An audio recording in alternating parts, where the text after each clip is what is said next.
Salut et bienvenue dans cette nouvelle vidéo. Aujourd'hui, je vous propose, comme les années précédentes, de faire un petit bilan de ce qui s'est passé sur cette année 2019. Donc l'idée, c'est de revenir sur les différentes vidéos que l'on a traitées et vous en parler avec un petit peu plus de recul. Est-ce que finalement, ce sont des technologies que j'utilise toujours? Est-ce qu'elles sont toujours pertinentes? Et ainsi de suite, ainsi de suite. Alors pour l'année 2019, on avait commencé par une vidéo qui concernait PHP Brew, donc c'était l'installation de plusieurs versions de PHP. Donc j'avais trouvé cet outil, je le trouvais plutôt pratique, mais dans les faits, c'est pas forcément un outil que j'ai continué à utiliser. Essentiellement, lorsque je travaille, je suis sur Linux, et lorsque j'ai besoin d'avoir plusieurs versions de PHP, je trouve qu'il est plus simple d'utiliser Docker pour ce genre de situation. Mais si vous n'avez pas envie de vous embêter avec ça, c'est vrai que PHP Brew peut être une solution intéressante. Ensuite, j'ai publié 2 petits chapitres qui étaient la suite de la formation CSS. Donc, c'était des questions qui revenaient assez souvent et je me suis dit que c'était pertinent de les ajouter en fin de formation. Donc, on a vu les variables CSS et aussi les préprocesseurs CSS. Donc, l'idée, c'était de faire une introduction et d'essayer d'expliquer pourquoi on a aujourd'hui besoin de préprocesseurs et quels sont l'intérêt. Derrière, j'ai enchaîné ensuite par une formation sur SAS. Donc ça, c'est une mise à jour d'une ancienne formation que j'avais déjà sur le site. Le problème de l'ancienne formation, c'est qu'elle utilisait Ruby déjà pour compiler SAS, et en plus, elle était très orientée autour de l'outil Compass, outil qui n'est plus très pertinent aujourd'hui, voire carrément plus du tout utile. Aujourd'hui, on utilise SAS avec Node. Donc on peut se demander, avec les évolutions du CSS, est-ce que je trouve que ça, c'est toujours pertinent aujourd'hui? Effectivement, on peut faire des variables, on a de plus en plus de fonctionnalités. Personnellement, je trouve que ça, c'est toujours judicieux aujourd'hui. Il y a beaucoup de choses qui ne sont pas encore intégrées dans le CSS, notamment la possibilité d'utiliser des fonctions et des mixins qui vont permettre de répéter les choses. Je trouve aussi que le extend est très utile pour éviter de se répéter.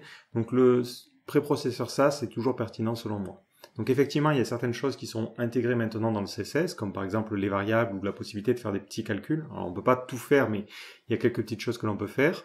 Ça reste quand même beaucoup plus puissant. Donc si jamais vous travaillez sur des gros fichiers CSS, je trouve que ça apporte une méthode d'organisation qui est toujours intéressante par rapport à du CSS classique. Alors après, j'ai fait une petite vidéo sur Symfony, donc ça devait être un reste de la formation sur Symfony, sur la publication.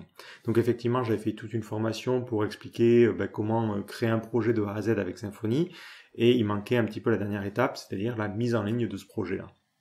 Donc il n'y avait rien de particulier à dire à ce niveau-là. Je ne sais plus du tout la méthode que j'utilise, mais ça doit être une méthode qui est toujours proche de celle que j'utilise. Donc ensuite, il y a une grosse formation, c'est l'une des plus grosses formations que j'ai publiées sur la chaîne sur l'apprentissage du PHP. Donc c'est une formation qui est destinée aux débutants et qui manquait depuis longtemps. Effectivement, j'avais beaucoup de vidéos sur des trucs et astuces en PHP ou de la mise en pratique de la programmation orientée objet, mais je n'avais pas de vidéo pour quelqu'un qui avait envie de débuter PHP. Donc c'était toujours problématique de lui dire va sur tel ou tel site avec des méthodes d'apprentissage différentes. Donc cette formation, elle est importante, j'en suis plutôt pas mal content parce que c'est une formation où je me suis dit, moi, j'aurais aimé qu'on m'explique le PHP de cette manière-là. Donc déjà, j'explique les choses avec la méthode de 2019, donc pas de MySQL, underscore connect ou ce genre de choses. Là, on va vraiment utiliser PDO et toutes les fonctionnalités récentes, et même j'intègre le typage dès le début. Donc l'idée, c'est que quelqu'un qui apprenne, plutôt qu'il apprenne avec une certaine technique pour qu'on lui dise derrière « Ah oui, mais au fait, ça c'est dépassé, maintenant il faut que tu te mettes à l'objet », l'idée c'est de faire les choses beaucoup plus simplement en disant « Bon ben voilà, dès le début, tu travailles avec des objets, comme ça tu n'as pas d'étapes à faire plus tard », et personnellement, je trouve que c'est mieux pour l'apprentissage. Après, c'est aux personnes qui l'ont suivi de me dire si ils ont réussi à suivre ou pas. Donc c'est une formation qui est toujours en 2 parties, la partie théorique et ensuite une partie pratique où on a un petit site que l'on crée sans forcément utiliser de framework ou quoi que ce soit. Donc l'idée c'est de pratiquer un petit peu tout ce qu'on a vu dans la formation. Au milieu, j'ai publié une vidéo sur le bundle Easy Admin de Symfony. Donc ça c'est un bundle que j'ai essayé. J'oscille un petit peu entre Laravel et Nova et Easy Admin. Easy Admin, je trouve intéressant si vous avez des cas qui sont assez simples, mais comme beaucoup de bundles avec Symfony, dès que vous sortez du cadre, je trouve que ça demande tellement de modifications que finalement on se dit, est-ce qu'on ne perd pas les bénéfices que l'on a eu avec l'utilisation de ce bundle-là? Donc si vous avez besoin de mettre une admin rapidement, c'est intéressant, mais si vous avez quelque chose avec beaucoup de logique et par exemple des formulaires très spécifiques, ce bundle risque d'être un petit peu contre-productif et vous faire perdre du temps au final. Mais voilà, ça reste quelque chose qui est intéressant pour des projets classiques. Alors après, il y a eu encore des vidéos sur la formation PHP. Et au milieu, tiens, il y a une vidéo sur Gutenberg de WordPress. Donc WordPress, c'est vrai, a subi un gros changement avec la mise en place d'un éditeur visuel basé sur des systèmes de blocs. Donc c'est un système, quand on le voit, on se dit que ça va être plutôt intéressant. Du coup, j'ai regardé un petit peu ce qu'on pouvait faire avec. Je le trouve intéressant, mais malheureusement pour moi, c'est pas quelque chose que j'ai intégré dans mes projets professionnels. Tout simplement parce que la création de blocs Gutenberg est assez artisanale. Ça fait intervenir plusieurs technologies qui communiquent pas forcément très bien ensemble, et même la manière qu'il a de sauvegarder les blocs, c'est-à-dire avec des commentaires HTML, je la trouve pas du tout pratique et pas du tout pérenne par la suite. Donc pour créer des blocs personnalisés au sein d'une page, j'ai tendance à utiliser dans WordPress toujours la bonne vieille méthode avec ACF et des champs personnalisés. Donc l'administrateur a des blocs et il paramètre les différents champs. On n'a pas toute cette interface visuelle, mais au moins c'est beaucoup plus facile à modifier et à migrer.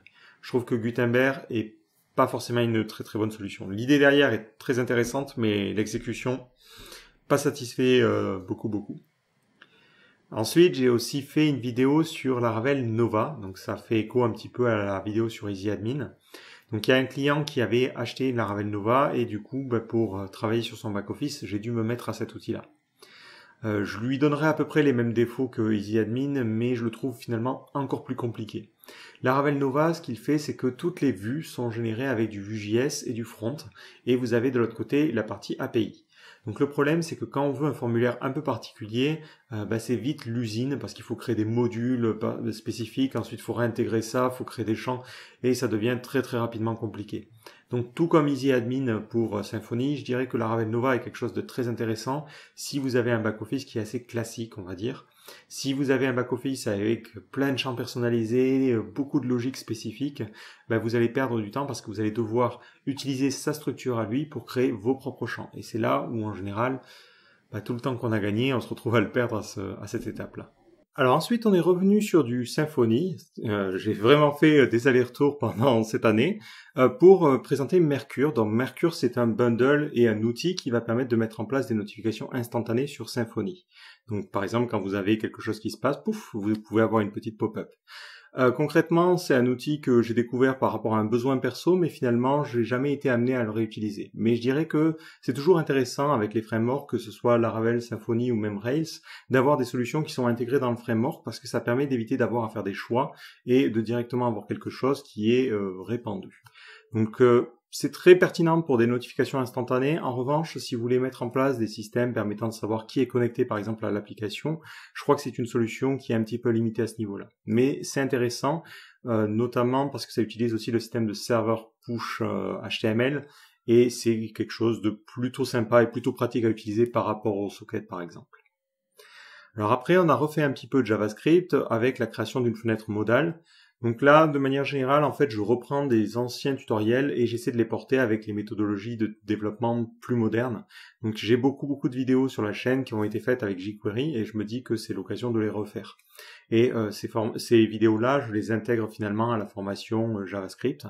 Et donc cette vidéo fait partie de ça. Alors ensuite, il y a une vidéo HTML sur les images responsives. Donc ça, c'est quelque chose que finalement j'ai découvert assez récemment, mais il y a tout un tas de méthodes pour insérer des images dans une page de manière responsive.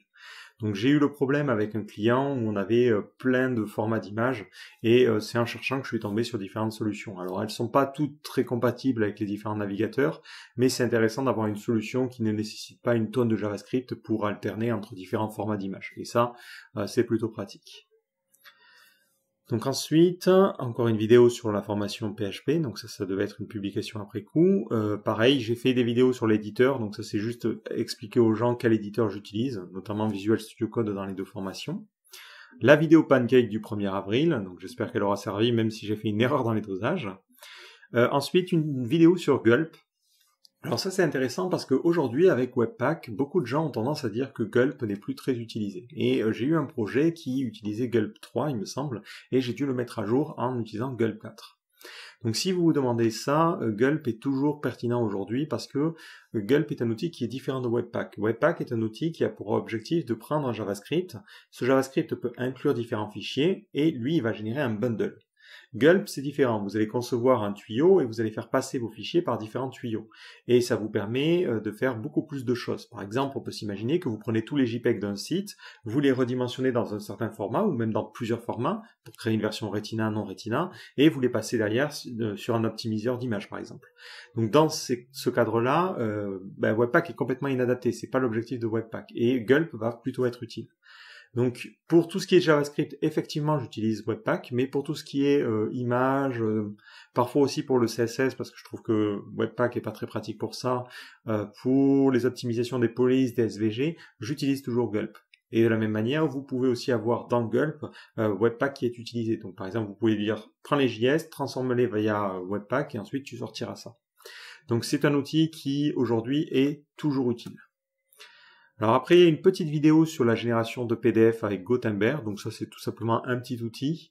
Moi j'utilisais, alors je crois que ça s'appelle WebKit to PDF, WK, je sais plus exactement le nom, mais Gutenberg est intéressant parce que c'est basiquement un truc que vous lancez, vous n'avez pas à vous soucier de comment le configurer, et ça peut fonctionner dans une machine Docker, donc ça c'est plutôt pratique.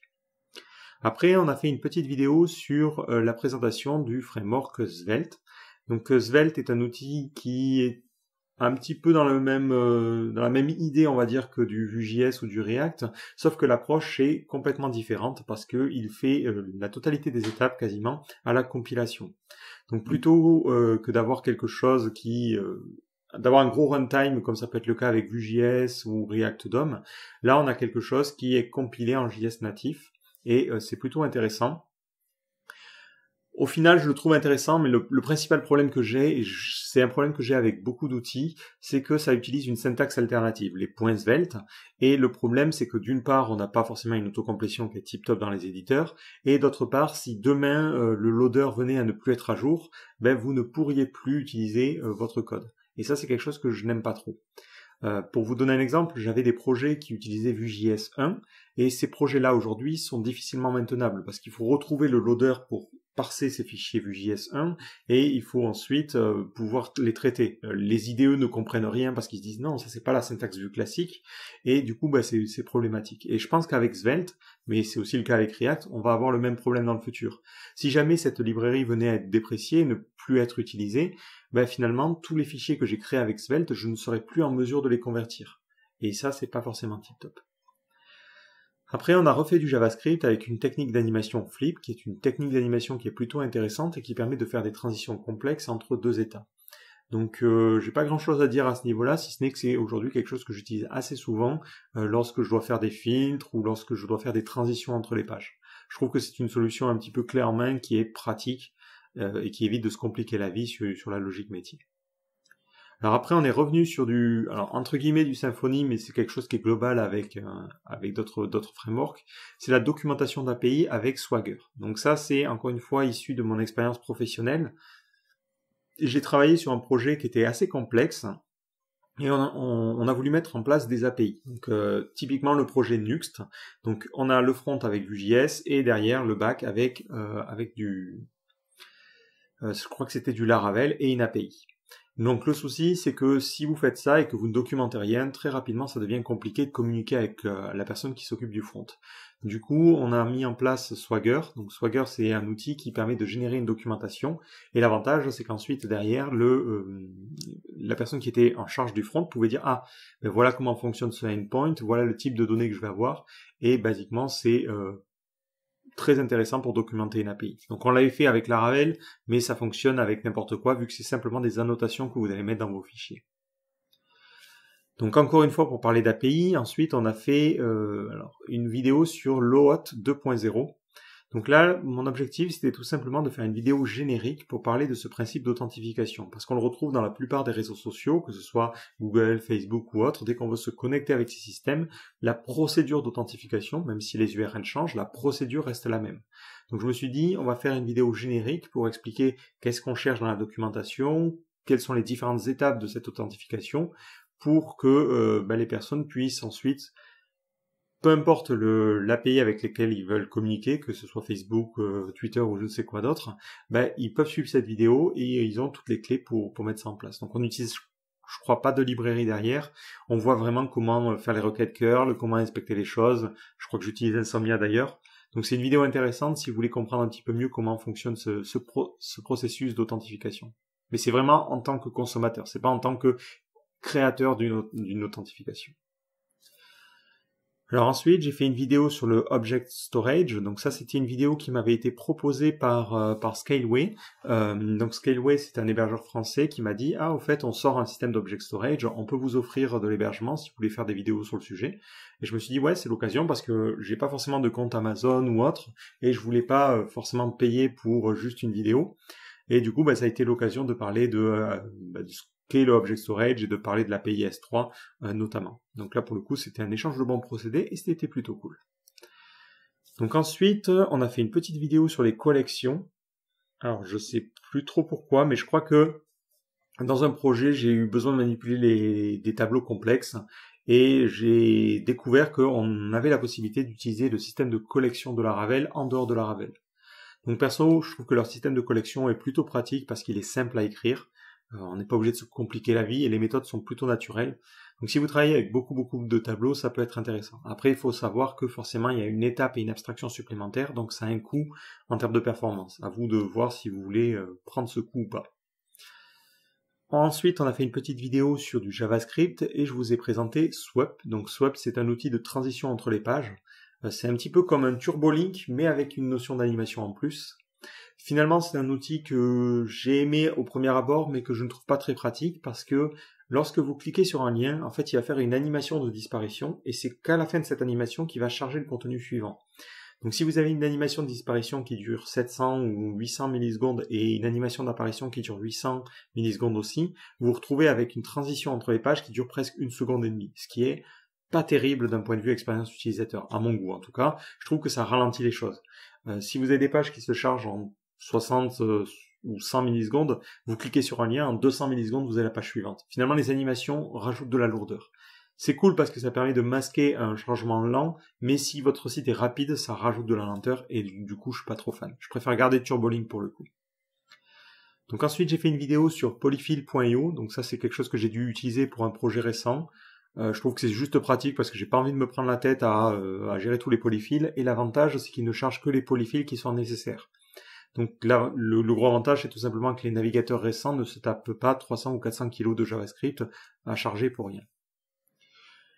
Après, on a refait du JavaScript avec une animation au scroll. Donc ça, c'est quelque chose, tous les clients adorent ça. Moi, je le supporte pas. Mais vous savez, quand vous scrollez sur une page, les éléments apparaissent avec un petit effet au fur et à mesure qu'ils sont visibles à l'écran. Donc ça, c'est quelque chose, tous les clients le demandent. Moi, je trouve que visuellement, c'est un peu violent, mais voilà. Donc, on a utilisé le Intersection Observer pour ça, et l'idée, c'était de montrer qu'on n'avait pas forcément besoin d'une librairie, et qu'avec, allez, franchement, il devait y avoir 50 lignes de JavaScript à tout casser, on arrive à faire quelque chose qui fonctionne plutôt bien. Alors après, on a refait, alors entre guillemets du CSS, parce que c'est pas vraiment du CSS selon moi, c'était une vidéo sur Tailwind, donc c'est une vidéo où pas mal de gens ont commenté. Alors moi personnellement, je suis toujours pas convaincu par cette idée-là, mais il y a Romain qui est intervenu dans cette vidéo pour apporter un point de vue qui était différent du mien, parce que moi j'ai un point de vue négatif sur ça, et je me suis dit que ça serait intéressant de le pondérer avec quelqu'un qui l'utilise. Je pense que c'est un outil qui est pertinent dans certains cas d'utilisation, mais dans d'autres, par exemple si vous faites de l'intégration, je trouve que c'est pas très utile. Mais après, si vous utilisez des frameworks front-end comme du Vue, React, et que vous faites votre page entièrement comme ça, et que vous n'avez pas forcément de design, et que vous montez la page au fur et à mesure, ça peut être un framework CSS qui est intéressant. Là où des frameworks comme Bootstrap ou autres vous donnent plutôt des modules que vous pouvez utiliser, et vous ne pouvez pas sortir de ces modules-là. Là, Tailwind, vous concevez votre propre structure, et vous rajoutez vos classes. Moi, ça me pose un problème en termes de maintenabilité, mais en dehors de ça, je vois l'intérêt que ça peut avoir. Alors après, on a fait un peu de CSS avec un effet de soulignement. Pas grand chose à dire à ce niveau-là, hein, c'est du CSS. Ensuite, j'ai fait une vidéo sur les techniques d'espacement en CSS. Donc là, c'est une vidéo pour montrer un petit peu qu'on peut piloter les espacements via le parent, et ça permet d'avoir quelque chose de beaucoup plus maintenable et de beaucoup plus dynamique. Moi, c'est quelque chose que j'utilise parce que très souvent, mes clients, en fait, conçoivent des pages qui sont des blocs. Donc, le problème, c'est que si on met sur chaque bloc un espace, c'est pas forcément tip-top parce que deux blocs adjacents peuvent se retrouver avec des marges qui rentrent en conflit. Donc, c'est pas pratique. Et c'est pour ça que je voulais présenter cette technique que j'ai découvert et que je trouvais plutôt intéressante. Alors après, il y a une vidéo un peu spontanée pour le coup sur Corz. Donc ça, c'est dû au chat parce que beaucoup de gens arrivent et me disent « Ah, j'ai un problème de header access policy ». Et je me suis dit, bon, une bonne fois pour toutes, on va expliquer ce qu'est Corz parce que c'est vrai que c'est une source de problèmes incommensurable. Mais une fois qu'on a bien compris de quoi il en retourne et qu'est-ce que c'est, pourquoi on a cette limitation, c'est pas si compliqué que ça. Ça reste un truc qui est toujours chiant, mais bon, voilà. Après, il y a eu les chapitres sur la formation PHP. Punaise, j'ai laissé autant de mois entre le début et la fin. Donc ça, c'est tout simplement la partie pratique. C'est quelque chose qui m'a pris beaucoup de temps à enregistrer parce que quand on s'habitue avec les frameworks, on a tendance à reproduire la logique. Et le problème, c'est que dans le cadre de cette formation, je voulais pas tout de suite partir sur une logique très complexe parce que je me suis dit que ce serait pas évident, surtout quand on débute, de se dire punaise, il ajoute tellement de trucs, c'est hyper compliqué. Tous ces outils-là sont pertinents quand on avance dans le temps et qu'on a un peu de pratique, mais j'ai essayé de coder ça un petit peu plus simplement que d'habitude. Donc c'est pour ça que c'est une logique qui n'a pas été forcément très évidente à appliquer au moment de la création du code. Ça m'a pris du temps parce que j'ai dû d'abord préparer le code, essayer d'éliminer un certain nombre de bugs, simplifier le code par rapport à ce que j'aurais pu faire, et ensuite refaire une vidéo derrière. Donc après, on a un petit peu de JavaScript au milieu, donc ça c'est Scroll Spy, c'est un peu le même principe que l'animation scroll. L'idée c'était simplement de montrer que on n'est pas obligé d'utiliser une librairie et que ça demande pas des tonnes et des tonnes de code. Au milieu, on a une vidéo d'algorithmie. Alors, cette vidéo a un historique un peu particulier sur la recherche Boyer-Moore Horspool. Alors, pourquoi j'ai fait cette vidéo ? Parce que j'ai essayé de faire du... Qu'est-ce que j'ai essayé de faire d'ailleurs ? Oui, j'ai essayé de faire un système de recherche et j'ai voulu comparer les algorithmes de recherche pour les... Par exemple, entre substring ou string replace et ce genre de choses. Et je me demandais comment c'était implémenté derrière. Et en fait, je me demandais aussi comment faisaient des outils comme grep ou ripgrep pour trouver aussi rapidement dans autant de fichiers une chaîne de caractères. Parce que quand on y réfléchit, c'est quelque chose qui paraît assez invraisemblable d'arriver à obtenir un résultat en moins de quelques secondes. Et du coup, je me suis intéressé, j'ai lu plein de choses sur les algorithmes de recherche et je me suis dit que ce serait intéressant de faire une vidéo sur cet algorithme-là en particulier parce que je le trouvais plutôt intelligent. Voilà. Et puis ça fait toujours réfléchir et c'est ça qui est cool. Parce que parfois, avec justement les langages et les technologies qu'on utilise, on utilise des fonctions, mais on sait pas tout le travail qu'il y a derrière et ce que ça implique. Donc c'est vrai que quand on fait du PHP, par exemple, on fait simplement un string post, par exemple, pour connaître la position d'une chaîne, mais on se dit pas comment il fait derrière. Voilà, donc c'était intéressant de ce point de vue-là. Donc après, on a encore des vidéos sur la mise en pratique de PHP. Et on a refait du JavaScript avec les Web Components. Alors, les Web Components, moi, c'est quelque chose que je trouve super intéressant et à la fois super pété. Je trouve ça super intéressant parce que le problème avec le JavaScript actuellement, c'est qu'on est obligé de mettre des classes particulières sur nos éléments, et ensuite de lancer un JavaScript qui va trouver ces éléments-là et rajouter un comportement. Le problème, c'est que si vous avez de l'Ajax et que ces éléments disparaissent et reviennent ou que vous les déplacez, la logique est souvent perdue. Donc ce que j'aime bien avec les Web Components, c'est qu'on peut greffer à un composant une logique particulière. Et si ce composant est déplacé à plusieurs endroits de la page, ou même s'il est ajouté plus tard dans la page, tout le JavaScript qui est lié va s'exécuter. Et ça, c'est super pratique, et pour moi, dans le futur, ça va être la manière générale de faire les choses. Maintenant, pourquoi je dis que c'est pété ? Parce que par rapport à ce que l'on connaît aujourd'hui, notamment avec React, Vue.js ou autre, je trouve que l'approche qui a été décidée est pas forcément tip-top. Notamment, le principal problème que l'on va avoir, c'est l'ordre d'exécution. Il n'est pas possible, par exemple, d'avoir un web component qui a des enfants sans utiliser du Shadow DOM. Et le problème du Shadow DOM, c'est que vous ne pouvez pas le styliser et vous ne pouvez pas interagir avec. Donc ça rend les choses très compliquées et la communication parent-enfant n'est pas du tout facile à mettre en place, voire quasiment impossible. Là où avec Vue.js, React et même Angular, il me semble, c'est le parent qui va être rendu, qui va être rendu en premier et qui peut piloter si les enfants vont être rendus. Donc on peut s'imaginer que si on a un VIF sur le parent, les enfants ne sont pas rendus. Dans le cas des web components, ça rend d'abord le composant le plus profond avant de remonter vers le parent. Et donc ça pose tout un tas de problèmes par rapport à ça. Donc vu que c'est une logique différente, à voir ce que ça donne, voir si finalement les gens l'adoptent, ou voir si c'est encore une énième API qui meurt dans son coin et que personne n'utilise. Mais en tout cas moi le côté auto-binding du comportement, ça je le trouve super pratique et je pense que ça doit rester. Alors après on a refait une vidéo sur du JavaScript avec Jest. Donc ça c'est tout simplement parce que j'ai fait encore un peu de JS et finalement je trouve que Jest est un framework de test plutôt pertinent.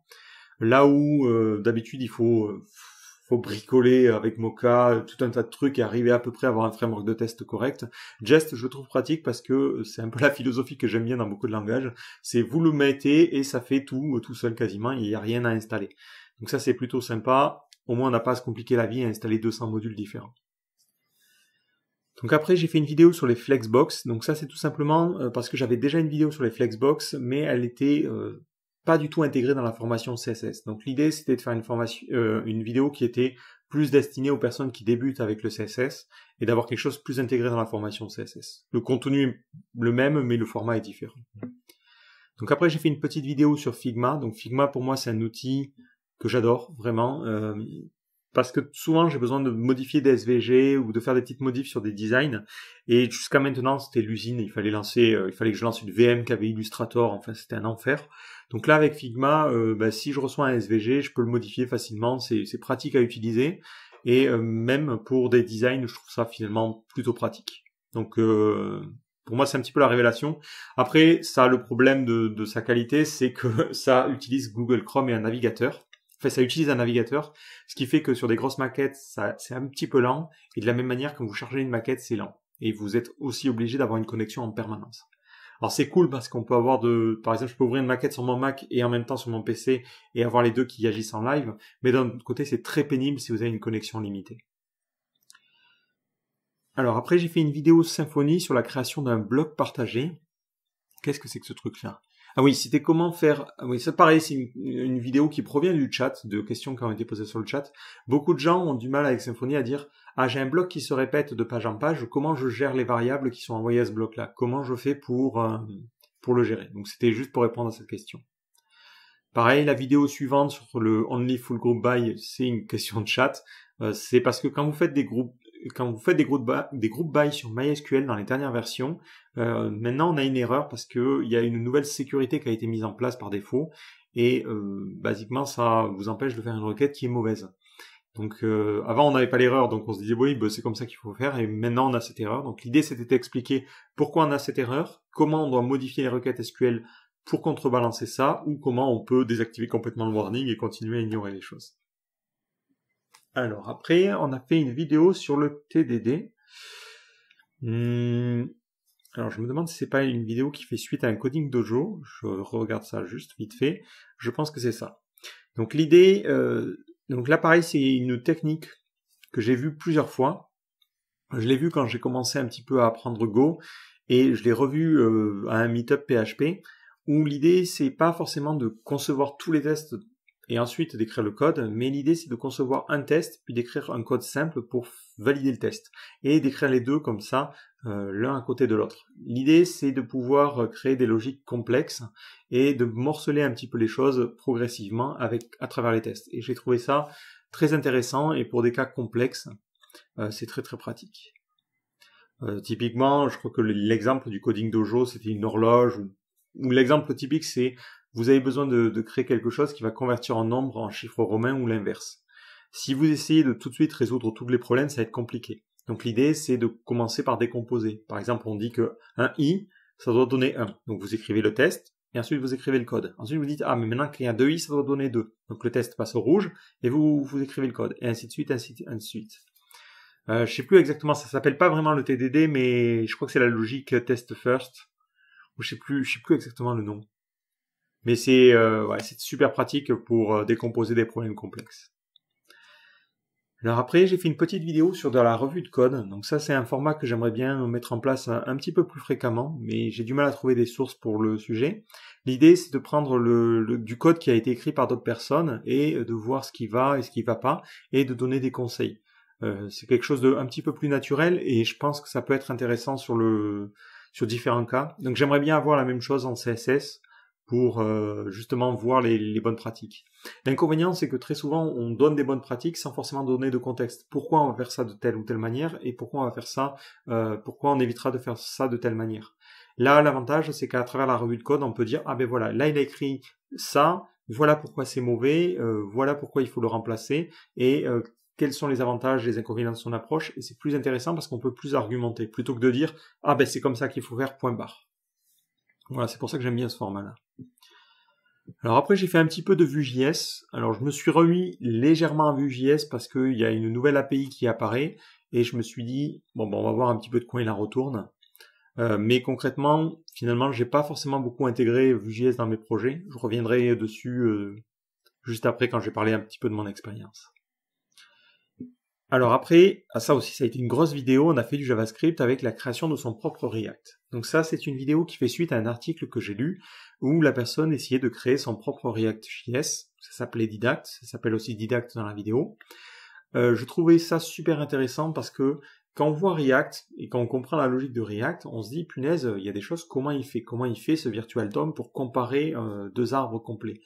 Et à travers cette vidéo, c'est intéressant parce qu'on comprend mieux ce qui se passe derrière, et ça permet aussi de mieux comprendre le coût en termes de performance qu'a React par rapport à d'autres projets, et ça permet, de manière plus générale, de mieux comprendre le framework. Ça, c'est important, quand on utilise un framework, ça ne veut pas dire que c'est une boîte noire qui fait tout un tas de choses. Il faut pas hésiter à essayer de comprendre qu'est-ce qui se passe justement dans cette boîte noire pour mieux s'approprier le framework, mieux l'utiliser, et aussi en cas de problème, mieux savoir les résoudre.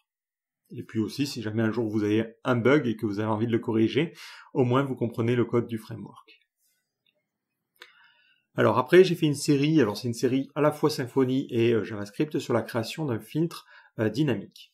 Donc ça, c'est quelque chose qui m'est demandé assez souvent par beaucoup de clients, c'est d'avoir un filtre, enfin un listing produit avec un filtre, et ce filtre, on le veut en Ajax.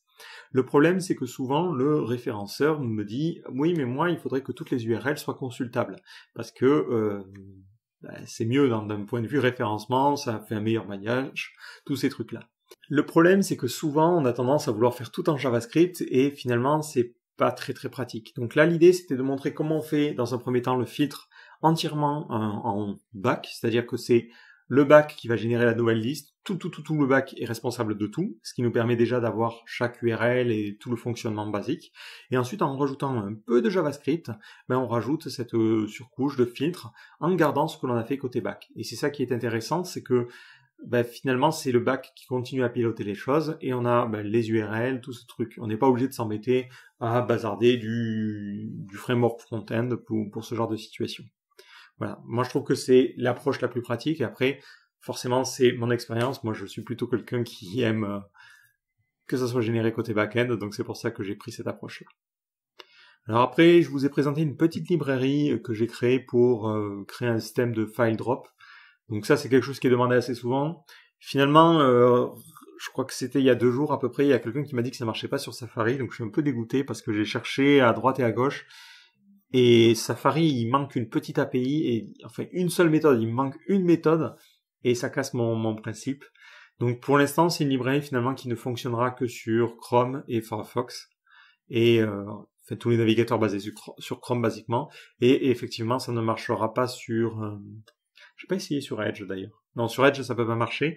Ça marche pas sur Edge ni Safari. Donc à voir... Dans tous les cas, ça se dégrade bien parce que derrière, c'est un simple champ de type fichier. Et on a fini avec une dernière vidéo sur les nouveautés de PHP 7.4. Alors j'ai fait cette vidéo, c'est vrai que j'ai pas forcément fait 7.3 ou 7.2 d'après mes souvenirs, mais je voulais expliquer certains petits détails sur cette version 7.4, notamment les fonctions courtes, parce que beaucoup de gens ont dit ouais, c'est qu'ils prennent ça au JS alors que c'est pas du tout la même chose, et aussi expliquer le principe de la covariance-contravariance, parce que c'est un peu particulier.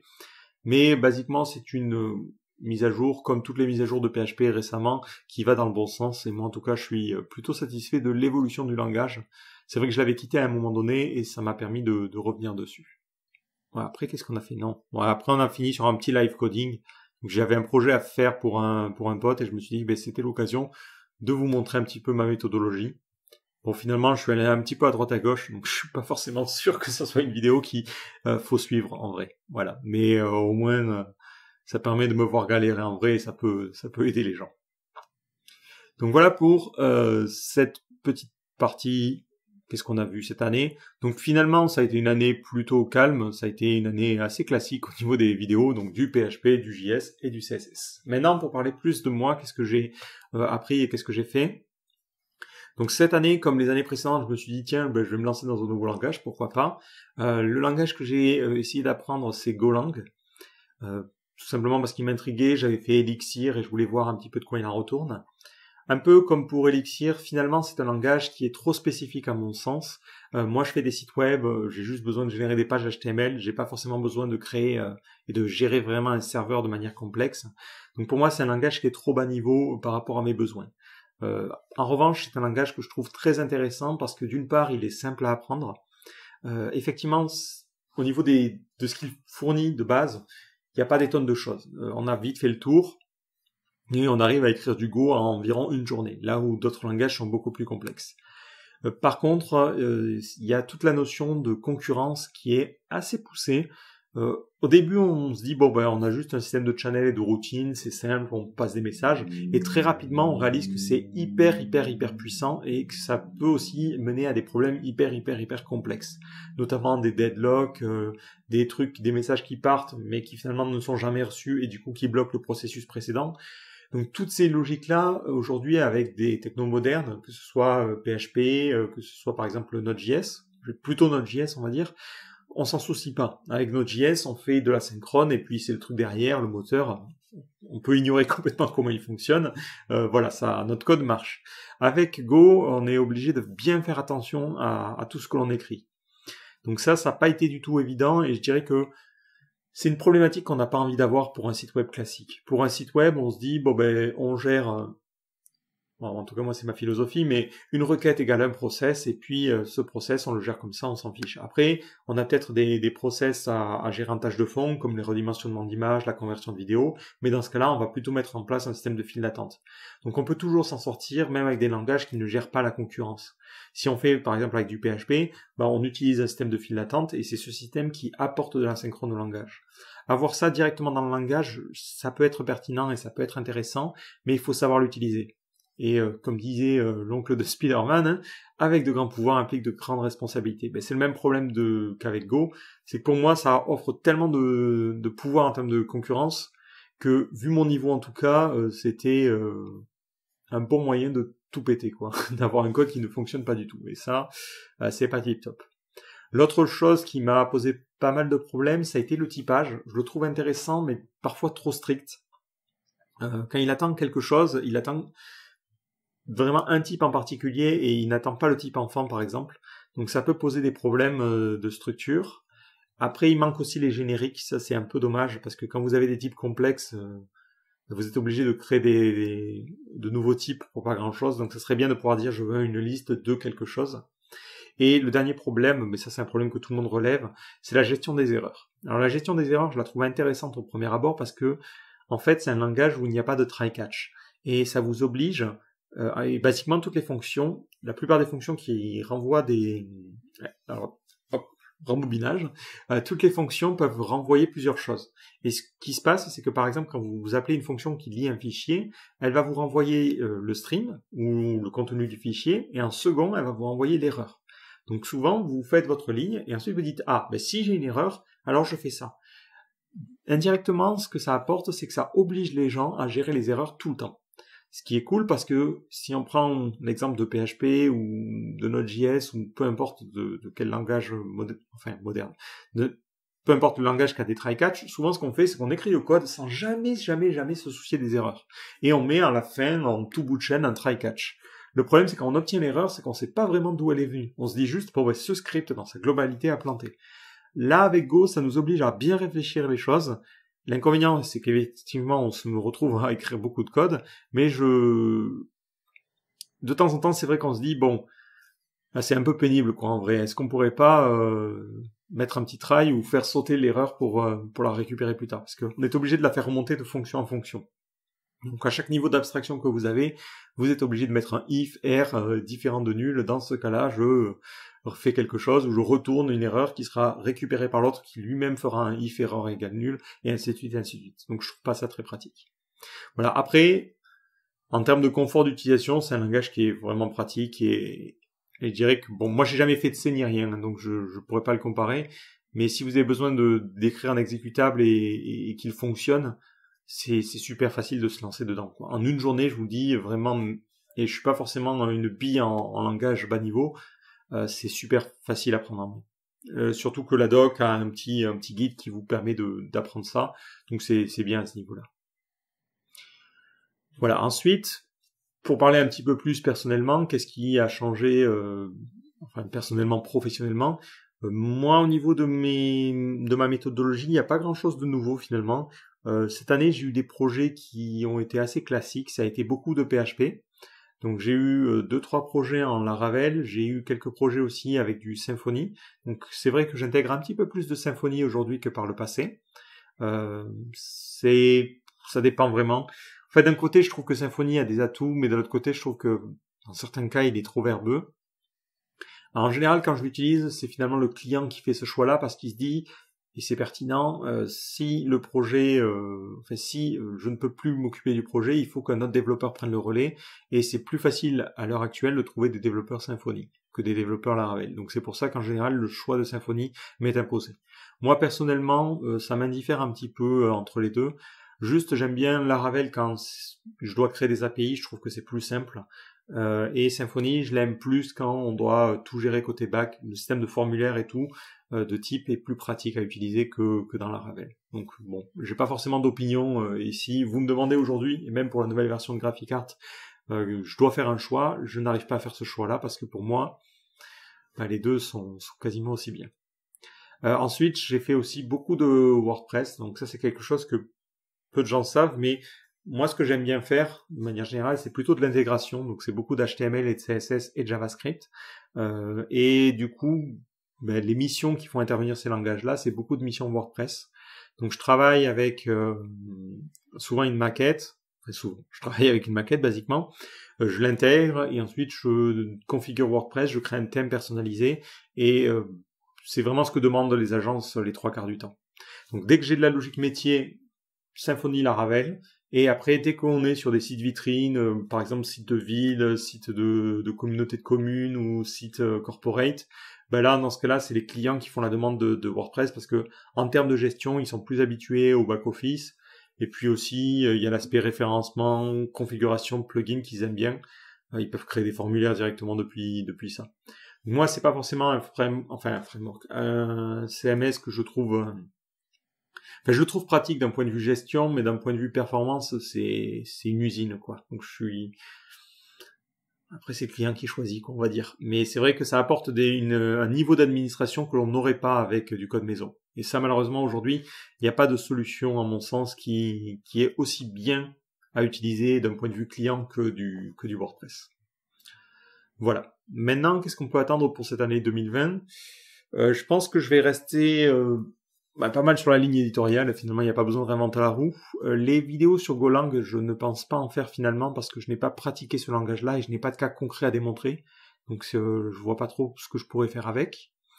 Après, j'ai prévu aussi de développer une nouvelle version du site. Donc ça, j'en ai déjà parlé dans un live. Mais je vous tiendrai au courant. J'ai du mal à avancer parce que je stagne un peu sur la partie design, mais aussi sur la partie logique. Qu'est-ce que je veux mettre en termes de structure ? Mais bon, je vous tiendrai au courant quand ça avance. Je vais essayer aussi de me mettre un petit peu plus sur live coding et des formats un petit peu plus naturels par rapport au tutoriel, parce que je vois qu'il y a une demande, vraiment, vous voulez des vidéos plus sur la méthodologie, le freelance, ce genre de choses. Donc n'hésitez pas, c'est pas forcément ma zone de confort entre guillemets, mais si jamais vous avez des choses et des questions à laquelle vous voulez que je réponde, n'hésitez pas à le dire sur le chat parce que ça peut me permettre d'aiguiller les contenus. Moi, je fais en fonction de ce qui vient un petit peu, j'ai pas forcément une très grande ligne éditoriale, donc vos avis et vos suggestions me permettent d'avancer. Et enfin, je voulais finir par une chose importante, j'ai pas forcément eu l'occasion de le dire, mais je voulais remercier toutes les personnes qui interviennent, que ce soit en commentaire sur les vidéos, sur le chat ou carrément par mail. Sachez que moi je suis pas forcément quelqu'un qui a un naturel très sociable et ces interactions-là pour moi elles sont super importantes et ça me donne l'impression entre guillemets d'être moins seul et ça c'est vraiment vraiment super cool. C'est toujours très intéressant d'échanger avec des personnes qui ont le même centre d'intérêt que moi et moi personnellement c'est quelque chose qui me fait très très très plaisir, donc n'hésitez pas à continuer à le faire. Voilà, moi c'est quelque chose que je trouve sympa. Donc j'espère que vous avez vous aussi passé une bonne année 2019 et du coup je vous donne rendez-vous pour l'année 2020 en espérant qu'elle se passe bien avec plein de nouvelles technologies et plein de nouvelles choses. À la prochaine!